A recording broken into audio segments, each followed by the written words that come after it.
ఢిల్లీలోని జంతర్ మంతర్ వద్ద సత్యాగ్రహ దీక్ష. బీసీలకు 42% రిజర్వేషన్ దేశం మొత్తం వ్యాప్తంగా అమలు చేయాలని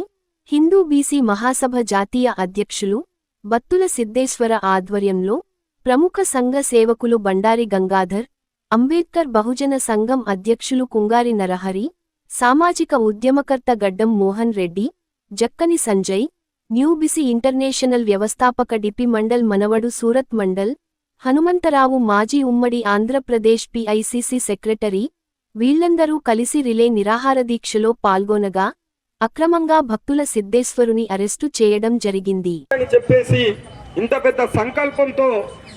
ఈ యొక్క మానవాళికి ఏమి చేస్తే గుర్తుండిపోతాం జీవితంలో చరిత్రలో అనే ఉద్దేశంగా తన జీవితాలనే దారపోసినటువంటి వేలాది మంది అమరుల త్యాగ ఫలితంతో ఈరోజు నగరం రాజధానిలో బీసీ ఆజాదీ సత్యాగ్రహ దీక్ష పూనుకున్నటువంటి మా కామ్రేడ్ బత్తుల సిద్ధేశ్వర్ గారికి నా హృదయపూర్వక ధన్యవాదాలు. మిత్రులారా, జీవితంలో ఏది సంపాదించినా మనకు మన కుటుంబాలకు దారదత్వం అవుతుందే తప్ప మేధస్సు అనేది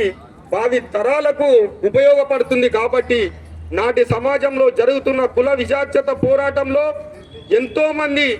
మన అమరులు తన ప్రాణాలను త్యాగం చేసినటువంటి చరిత్ర మా తెలంగాణ చరిత్ర. ఈ చరిత్రలో భాగస్వాములై వాళ్ళ యొక్క త్యాగాలపై నేర్చుకున్నటువంటి భవిష్యత్తులో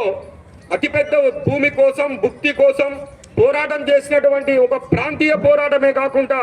ఇలా జాతీయ పోరాటం చేయాలనే ఆలోచనకు వచ్చినటువంటి మా కామ్రేడ్ సిద్ధన్న గిట మరొకసారి నా యొక్క నమస్సు మాంజలి. అయ్యా, ఈరోజు పల్లెలో జరుగుతున్నటువంటి ఈ ఆధిపత్య దాడులే కావచ్చు, ఈ ఆధిపత్య